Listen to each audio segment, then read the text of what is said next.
के साथ में मेरे पति की जिंदगी को काट देना, लेकिन मेरे साजन को कभी दुख मत पहुंचाना, क्योंकि मैंने अपने पति को कभी रोते हुए नहीं देखा और कभी भी मेरे साजन की आंखों में आंसू मत आने देना। बहना, तेरी शर्त मुझे मंजूर है। जब बड़ी रानी सुनीति की तरफ महाराज उत्तानपाद ने देखा, दोनों आंखों से आंसू छलक आए। जवाब दिया, रानी सारी रात हो गई थी एक दिन समझाते समझाते कि तुम हमारी दूसरी शादी मत करवा, लेकिन तुमने एक बात भी नहीं मानी। ससुराल मायके से आने की देरी नहीं हुई और इस नागिन ने तुझे घर से बाहर निकलवा दिया। रानी कहने लगी है, महाराज सिर्फ मैं तुम्हें खुश देखना चाहती हूँ, इसके साथ में आप हमेशा के लिए खुश रहो। जब हाथ में एक डंडा दे दिया है और कंबल दे दिया कि जाओ खेतों पर झोंपड़ी डाल करके चिड़िया और काग को उड़ाओ। मेरे कथा श्रोता बंधुओं, 10-10 दिन की जौ की रोटी दिलवाने लगी है वो सुरुचि बड़ी रानी सुनीति को। नमक से बेचारी वो जौ की रोटी खाती है। 2-4 दिन की वासी वारे समय सोचती हुई जा रही है कि हे प्रभु, एक दिन वो समय था कि मैं पलंग पर लेटने वाली कभी जमीन पर पैर नहीं दिया। मेरे स्वामी उत्तानपाद महाराज ने मेरी आंखों में कभी आंसू नहीं आने दिए, लेकिन आज उस सौतने मेरे स्वामी से मुझे जुदा कर दिया। कहते हैं ना, अगर पति पत्नी का एक साथ होता है, अगर पत्नी मर जाए या जुदा हो जाए पति से, 4 पहियों की गाड़ी प्रभु ने बनाई। अगर 2 पहिया जुदा हो गए तो 2 पहियों से गाड़ी असंभव है चलना। कहते हैं ना, अगर पत्नी से पति का विछड़न हो जाए या पति से पत्नी का विछड़न हो जाए तो एक दूसरे की जिंदगी हराम हो जाती है, दिल टूट जाता है। आज महारानी बड़ी रानी सुनीति रात्रि में लेटी हुई है, चारपाई पर विचार कर रही है। प्रभु, एक दिन वो था, मेरे महाराज मुझसे कितना प्रेम करते, लेकिन आज मैं अपने स्वामी से जुदा हो गई। 6 महीने हो गए, आज तक मैंने अपने साजन की सूरत को नहीं देखा। एक दिन नाइट में जब रात्रि में याद आने लगी है, कैसे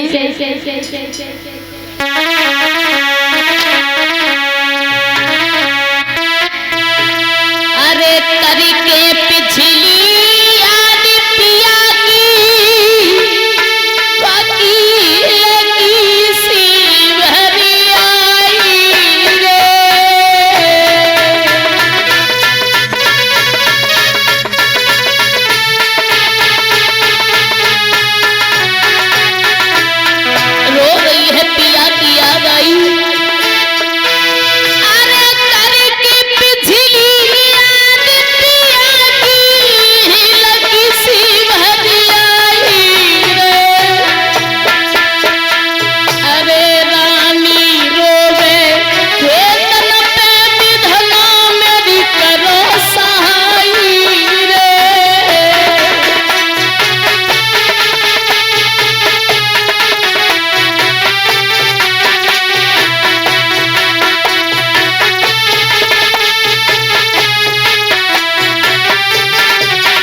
शादी को रचाया।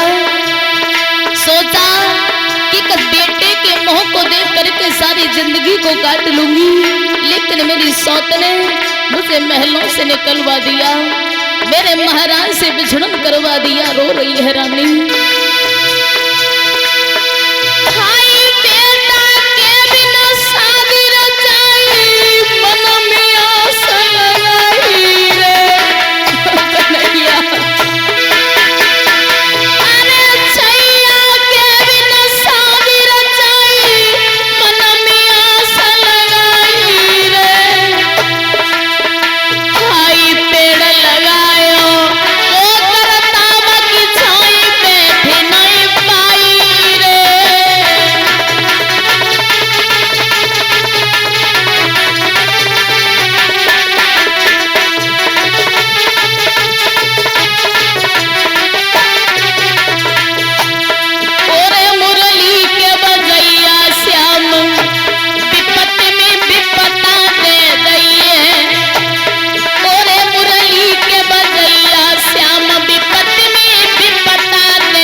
महारानी सुनीति जब रोने लगी है, रोने लगी, मेरे कथा श्रोता बंधुओं, रोते रोते आधी रात्रि का समय है, सारी रात नहीं कट रही, सोचने लगी है कि अब इस जिंदगी को ही रखे क्या होगा, अब तो हमें मर जाना ही अच्छा होगा।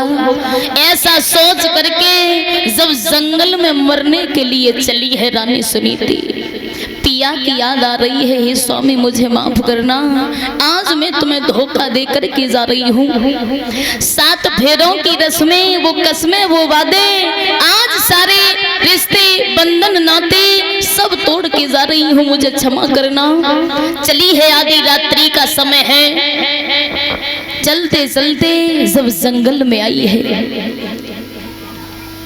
जंगल में आई, मेरे कथा श्रोता बंधुओं, जब खट खट की आवाज हुई है तो एक सर्प निकल के आ गया, सर्प निकल के आ गया, जवाब दिया है, अरे भैया सिर्फ भैया ना, अरे हमें डसले पैर में, सारी दुनिया के दुख सभी भूल जाएं, तू थोड़ी हमारी उंगली में डसले, बहुत कष्ट है, वो सह नहीं जा रहा, तू का जाने वीरन कितना कष्ट है। सर्प ने जवाब दिया, बहना मैं तुझे बिना गलती के डस नहीं सकता, वैसे भी मैं एक नरक में पड़ा हुआ हूँ, और मैंने अगर तुझे डसा तो मुझे इससे बढ़कर के नरक कहाँ मिलेगा।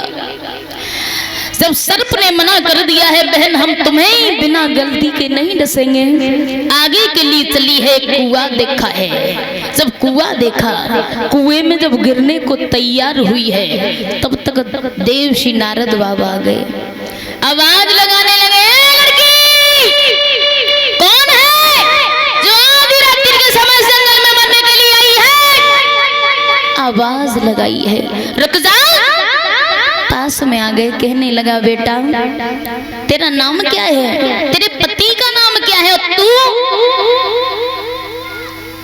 कहाँ की रहने वाली है, तेरे ससुर का नाम क्या है। कहने लगी, बाबा जी मेरा नाम सुनीति है, और मेरे पति का नाम उत्तानपाद है, और ससुर का नाम मनु है। क्यों तू आधी रात्रि के समय जंगल में क्या करने आई है बेटा। कहने लगी, प्रभु इस बात को मत पूछो, क्यों इतना दुख है कि मुझसे अपने मुंह से वखान नहीं किया जाता। एक बेटा नहीं था हमारे गोदी में, न तो बेटा न बेटी। इस संतान के कारण हमने अपने महाराज की दूसरी शादी रचाई। जब सौत घर में आई उसने हमें महलों से बाहर करवा दिया। 6 महीने हो गए, अभी तक मैंने अपने साजन के मुंह को नहीं देखा। अब इस जिंदगी को ही रखे क्या होगा। अगर किसी भी पत्नी का पति पत्नी से जुदा हो जाए, गोद में अगर या बेटा हो या बेटी, तो उसके सहारे से जिंदगी को काट लेती है। लेकिन जब दुखिया की गोद में ना तो बेटा है और ना बेटिया, और फिर भी पति से भी विछड़न हो गया, क्या होगा ऐसी मैया का। कहने लगी, महाराज मैं बेटे के खातिर मरने के लिए आई हूँ। मेरी कोख पर पत्थर पड़ गए, जो मैं एक भी संतान को जन्म दे ना सकी। बाबा नारद बोले, बेटा तू अगर हमारी 3 बातों को मान ले तो तेरे घर में एक पुत्र, एक खिलौना तेरी गोदी में जरूर आएगा। मानेगी? जवाब दिया, बाबा मैं 3 बातें नहीं बल्कि तुम्हारी 3000 बातें मानने के लिए तैयार हूँ, लेकिन बताओ तो। जवाब दिया है, बेटा पहली बात तो ये है कि शाम को भोजन कम करना, और दूसरी बात ये है कि नींद भर के सो मत जाना, और तीसरी बात ये है कि कभी अपने मुख से आज रात को कभी गाली मत देना किसी को। 3 बातें बताई हैं। अगर इसकी तो ये मेरी शर्तों का नियम कर लेगी तो तेरे गोदी में खिलौना आएगा, तू लौट जा। बेटा संत की कभी बाणी फीकी नहीं पड़ती।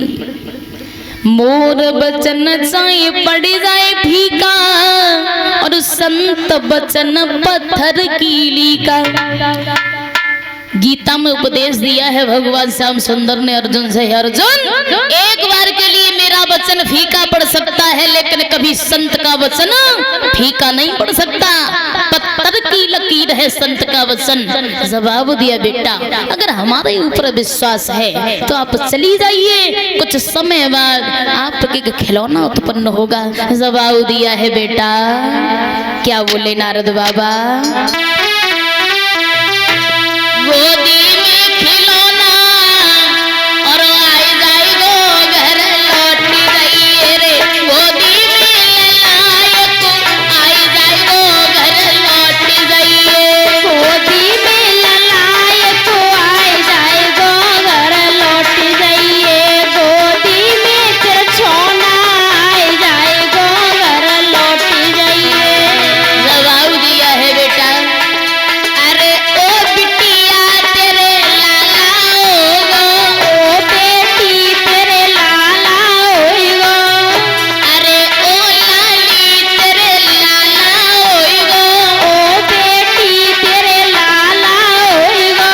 सुना तेरा सूखा पागल है राई जाई गो घर लौटी जाइए, तेरा सूखा पागल है राई जाई गो घर लौटी जाइए, गोदी में खिलौना आई जाई गो वापस लौटी जाइए, गोदी में ललायक आई जाई गो घर लौटी जाइए।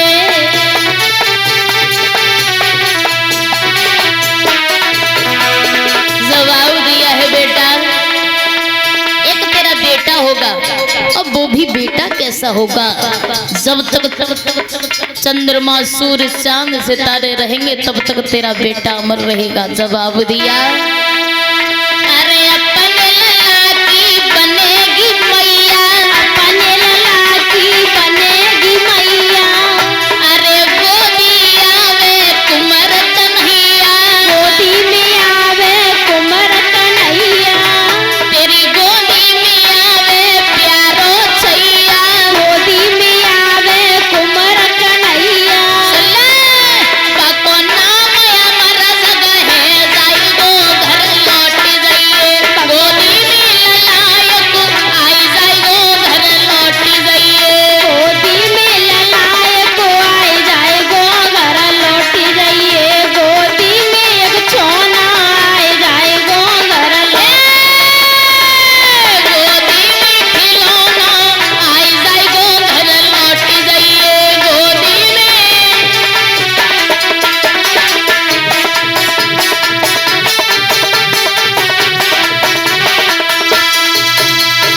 जवाब दिया है बेटा लौट जा।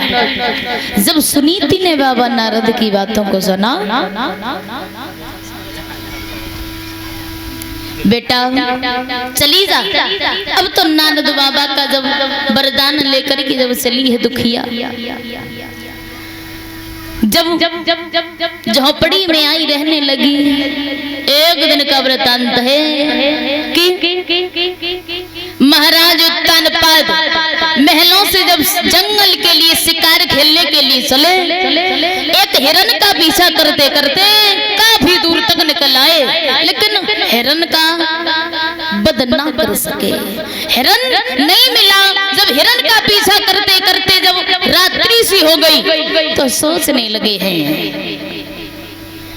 कहीं नागिन हमें गेट पे ना फुसकारी मार तो वही मिले। अब तो महाराज को सजा करके जब महलों के लिए वापस आए, रात्रि हो गई, तब तक छोटी रानी सुरुचि कुंडी लगा करके गेट की दरवाजे को बंद करके सो गई। सोचने लगी अब हमें मालूम पड़ता है कि हमारे महाराज अब नहीं आ सकते। महाराज जब द्वार पे आए, जवाब दो रानी। हाँ रानी, अरे दरवाजा खोलो, मैं क्या कह रहा हूँ, दरवाजा खोलो प्यारी।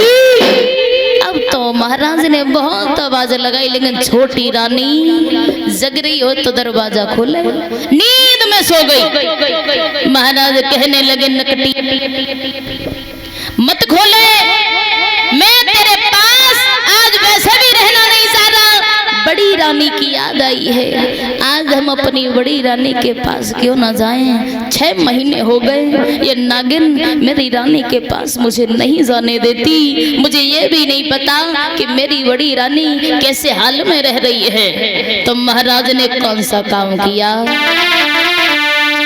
अरे जाने रानी की सूरत लगाई,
दरवाजा खटखटाने लगे। बड़ी रानी प्यारी, अरे दरवाजा खोलो, अगर नागिन जाग गई तो हमें जिंदा नहीं छोड़ेगी, इसलिए खोलो। रानी को नींद कहाँ आवे, इधर से उधर करवट बदलती निकल जाती है सारी रात्रि। यही सोचा बेचारी में कौन सा दिन वो होगा जो मेरी गोदी में खिलौना खेलेगा। नींद नहीं आ रही। जब महाराज ने गेट को खटखटाया, धीरे से आवाज लगाई है रानी, अरे दरवाजा खोलो। सुनीति सोचने लगी, आज मेरे महाराज क्यों मेरे पास में आए हैं। आज हमें ये मालूम पड़ता है कि मेरी सौत ने मेरे महाराज को मुझे मनवाने के लिए भेजा है। डरते डरते जब दरवाजे को खोला, महाराज को जब सामने देखा, चढ़ों को पकड़ लिया। महाराज मुझे क्षमा करना, मैं आपसे बहुत दूर हो गई। लेकिन महाराज कहने लगे, रानी ये तुम्हारी दशा कैसी है। सारी रात्रि गुजर गई, मैंने समझाया लेकिन तुमने मेरी एक भी बात ना मानी। अगर मेरी दूसरी शादी न करवाती तो तुम्हारा ये हाल ना होता। अब तो महाराज को उंगली पकड़ के लेवाई गई। जब घास का बिस्तर लगा दिया, बैठा हो है, जौ की रोटी नमक से लाई है, प्यार से महाराज को खिलाई और रोने लगे हैं महाराज। रानी तुम पर इतना दुख और मैं राजा बन के महलों में रह रहा हूँ। रानी ने अपनी चुनरिया से जब महाराज के आंसुओं को पहुंचा, स्वामी आप मत रो, रोने के लिए तो मैं ही काफी हूँ, लेकिन मैं तुम्हारे आंखों के आंसू एक पल भी देखना नहीं चाहती, इसलिए आप चुप हो जाओ। मेरी सौत के पास रह रहे हो, लेकिन मुझे खुशी इतनी है कि तुम्हारे चेहरे पर जो मुस्कुराहट है उसे देख करके मुझे खुशी मिल रही है। महाराज ने जब सारी रात्रि वहीं पर व्यतीत की है, सुबह हुआ जब बड़ी रानी के पास जब आए हैं, नागिन सी फुसकार भरती हुई नकटी गेट पे ही मिल गई। छोटी रानी सुरसी जवाब दिया, रुक जाओ, अरे अंदर बाद में जाओगे। ये बताओ कि सारी रात्रि आपने कहाँ व्यतीत की। जवाब दो। महाराज सोचने लगे जैसा का डर था वही हुआ। कहने लगे क्यों, शिकार खेल के आ रहे हैं, सारी रात्रि हम जंगल में रहे शिकार खेलते खेलते। जवाब दिया, सुनो झूठ मत बोलो, अगर तुम शिकार खेल के आ रहे होते तो घोड़े की पीठ पर पसीना होता, घोड़ा हाँफ रहा होता, लेकिन घोड़ा शांत है, मुझे ये मालूम पड़ रहा है कि सारी रात्रि तुमने मेरी सौत के पास में व्यतीत की है। महाराज बोले नकटी है कौन है बताई। कहने लगे तेरी छाती अभी ठंडी नहीं है, मैं तुझे अभी भी समझा रहा हूँ। मैंने 6 महीने हो गए, वो मेरी प्राणों की प्रिया है, मैंने 6 महीनों से उसकी सूरत को नहीं देखा और तू कह रही है उसके पास से आए हैं। जवाब दिया महाराज मानो से मत मानो, लेकिन तुम मेरी सौत के पास से आए हो। जवाब दिया ले कटारी, ले अपने हाथों में उसके गर्दन पर चला दे जा करके, महलों से बाहर कर दिया लेकिन तेरी छाती फिर भी ठंडी नहीं। जवाब दिया है इस जीव को चुप कर ले वरना तेरी तलवार से अलग कर दूंगा। समझती क्या है? अब तो जब महाराज ने हाथ में तलवार ली झुक गई, बोली महाराज क्षमा करो गलती हो गई। महाराज कहने लगे हाँ करे गई बंदर की उड़की काम बन गो काम। अब तो जब उंगलियां पकड़ के अंदर ले गई है, विध विधान का समय, जब दोनों रानियां गर्भवती हुई हैं, गर्भवती हुई धीरे धीरे समय गुजरने लगा, धीरे धीरे समय गुजरने लगा। मेरे कथा श्रोता बंधुओं, उधर में जब प्रसव का समय आया तो बड़ी रानी के गर्भ से एक बेटा ने जन्म लिया और उधर में महलों में भी छोटी रानी के गर्भ से एक बेटा ने जन्म लिया। छोटी रानी के महलों में बड़ी बधाई गाई जा रही है, सोना चांदी दान लुट रहा है। बेटे को खिलाने के लिए 1000 दासी दासियां हैं, लेकिन दुखिया के बेटे को उठाने वाला भी कोई नहीं है झोपड़ी में। वारे समय अब तो जब मैया ने अपने पुत्र को जन्म दिया तो जब पुत्र का जब मुंह देखा, मैया अपने दुख को भूल गई, अपने दर्द को भूल गई कि मेरे दर्द कहाँ है। जब बेटे को देखा तो खुशी होने लगी है। बताया कोई नहीं है बच्चे को संभालने वाला, बेमाता भाग करके आई और सुनीति के बच्चे को अपनी गोदी में उठा लिया। और जिस बेमाता ने जिस बच्चे को अपने हाथों में उठा लिया तो जिंदगी में उसका बाल वाका कौन कर सकता है। तो इसलिए आज मैया ने बेटे को जन्म दिया है, प्रेम से मैया खुशी मना रही है। कैसे?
खुशी मनाने लगी। मेरे कथा श्रोता बंधुओं बताया कि जब नामकरण संस्कार हुआ, नामकरण संस्कार हुआ,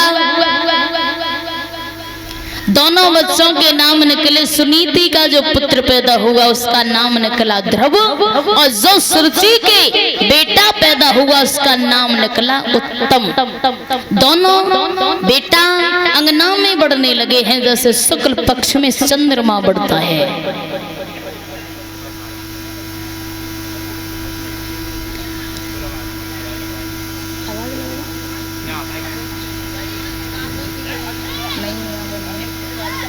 श्री सुखदेव भगवान समझाने लगे, हे उत्तरानंदन पुत्र परीक्षित, एक दिन का वृतांत है। दोनों बेटा पिताजी के पास खेल रहे थे तो पिता उत्तानपाद के पास खेल रहे हैं तो महाराज उत्तानपाद राजगद्दी पर बैठे हैं। सोचने लगे कि हमारी छोटी रानी का तो बेटा हमारी गोदी में रोज बैठता है, बड़ी रानी का पुत्र कभी नहीं आता। अगर आज आ गया है तो आज हम छोटी रानी के बेटे को न बैठा करके बड़ी रानी के बेटे को अपनी गोद में बिठाएंगे। ऐसा सोच करके महाराज उत्तानपाद ने बेटा ध्रुव को अपनी गोदी में बैठा लो, और जो छोटी रानी का बेटा उत्तम था वो जमीन पर खड़ा रहा। जब ये अंकित भैया अगर मेरी आवाज सुन रहे हो तो मंच पर आने का कष्ट करें। श्री सुखदेव भगवान समझाने लगे, एक चुगला ने ये दृश्य देखा। चुगला भागा भागा आया, महारानी सुरुचि के पास जवाब दिया, महारानी साहब सुनो, आज एक दृश्य है कि तुम्हारे पति की गोद में बड़ी रानी का बेटा बैठा है और तुम्हारा बेटा जमीन पर खड़ा है। अब तो इतनी बात सुनी, नागिन से फुसकार भरती आई। बताया कि चुगला चूक तो है नहीं और गाय कहो साए रोए, घर घर फूट कराई दे जितो करे एक की दोए। चुगला का ये काम है कि इधर की उधर करना और उधर की इधर करना। जब तक इधर की उधर नहीं कर देगा तब तक उसको शाम को रोटी अच्छी नहीं लगती। और चुगला एक गांव में नहीं, हर गांव में मिलेंगे चुगला। बताया छोटी रानी पास में आई है, महाराज के जवाब दिया, सुनो महाराज तुम्हारी हिम्मत कैसे पड़ी मेरी सौत के बेटे को गोद में बिठाने की, और मेरा बेटा जमीन पर खड़ा है। महाराज ने जवाब ना दो, एकदम से धक्का मारा है, चलाया यहाँ से। अगर तुझे मेरे महाराज की गोदी में बैठना होता तो पूर्व जन्म में तूने थोड़ा भजन भी नहीं किया होता तो मेरी कोख से जन्म लेकर के तब तेरा मुंह होता बैठने लायक महाराज की गोदी में। सुन चला जा मेरे यहाँ से, ये तेरे पिता नहीं है, जहाँ भी तेरा पिता हो उसकी गोदी में जाके बैठना। अब तो जब ललकारो मारी है मेरे कथा श्रोता बंधु, ललकारा तो बताया भी जाता है कि ऐसे चुगला को भी मर जाना चाहिए जो इधर की उधर करे, और ऐसे राजा को मरना चाहिए। क्यों? जिस राजा की राज्य में एक प्रजा दुखी है तो वो राजा नहीं बल्कि वो नरक का भागी होता है। राजा तो वही है जिसके राज्य में बकरी और शेर एक ही घाट पर पानी पिए। बताया जाता है, गुरुदेव कल्पना कर रहे हैं, अरे राजा वो मरी जाई, अरे जो प्रजा पे दुखड़ा तोले, चुगल खोर मान मरे जो अमीरत में विष बोले, चुगल खोर मान मरे जो अमीरत में विष बोले।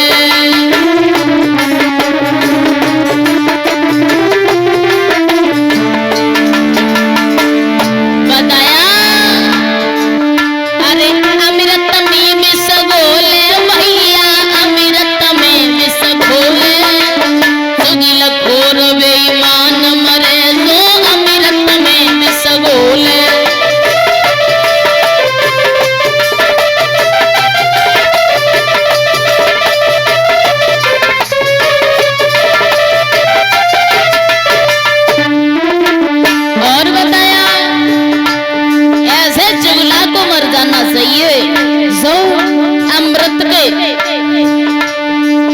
बीच में आकर के जहर को घोल लेता है। और बताया अरे मैया वो मरी जाई जो बिटिया गली गली में घुमावे, ऐसी माँ को मरना चाहिए जो सुबह से शाम तक वो अपनी बेटी को गलियों में घुमाती रहती लेकिन कोई डांट नहीं। ऐसी मैया को नाग नस्ले बिजली पर जाए जो अपनी बेटी को सच्चे मार्ग को नहीं बताए, अंधकार के मार्ग पर डाले, ऐसी माँ को मरना चाहिए। बताया मैया वो मरी जाई जो बिटिया गली गली में घुमावे, बिटिया वो मरी जाए जो भैया कुल को दिया बुझावे, बिटिया वो मरी जाए जो मैया कुल की नाक कटावे।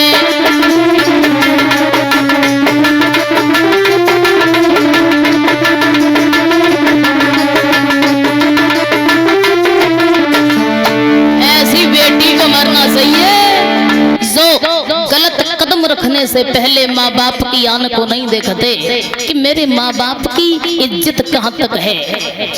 गलत कदम रखने वाले बेटी बेटाओं से ये कहना है कि अगर गलत कदम रखना तो ये सोच समझ के कि जिन माता पिता ने तुम्हें जन्म देकर के इतना पालन पोषण करके समझदार किया, सारी जिंदगी को लगा देते हैं माँ बाप एक संतान को पालने में।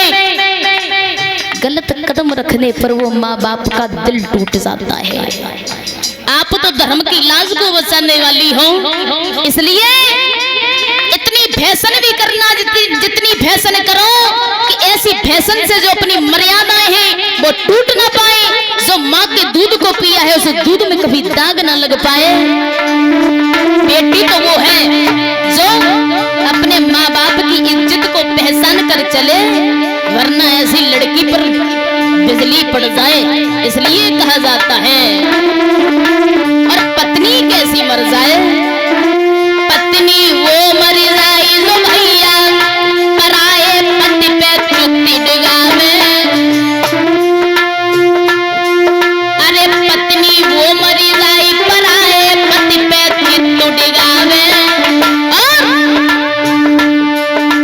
भैया वो मर जाए, भैया कैसा मरे, अरे भैया वो मर जाए जो भैया खड़ो खड़ो पिटवावे, भैया वो मर जाए जो भैया और न पे पिटवावे।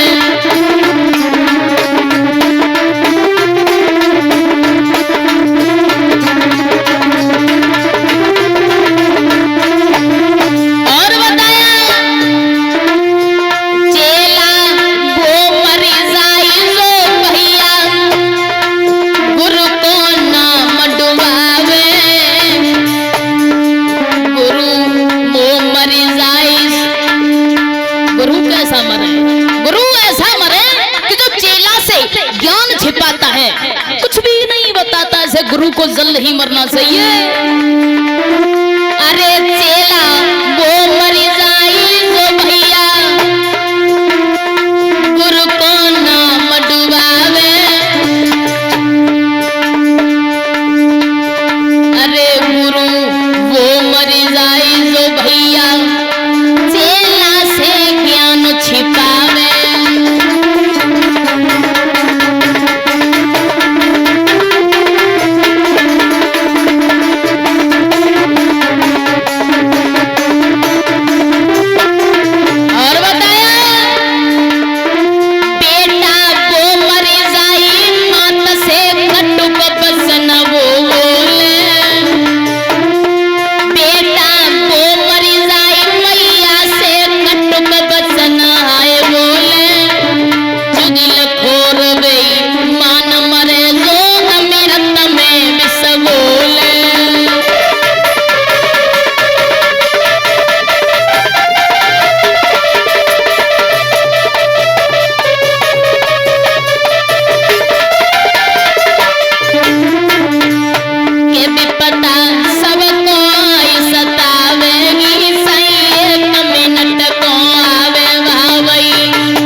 सभी भक्त प्रेम से कीर्तन बोलेंगे। इससे आगे की कथा आपको कल श्रवण करने के लिए मिलेगी। एक कीर्तन बोलेंगे, उसके बाद आरती का समय है।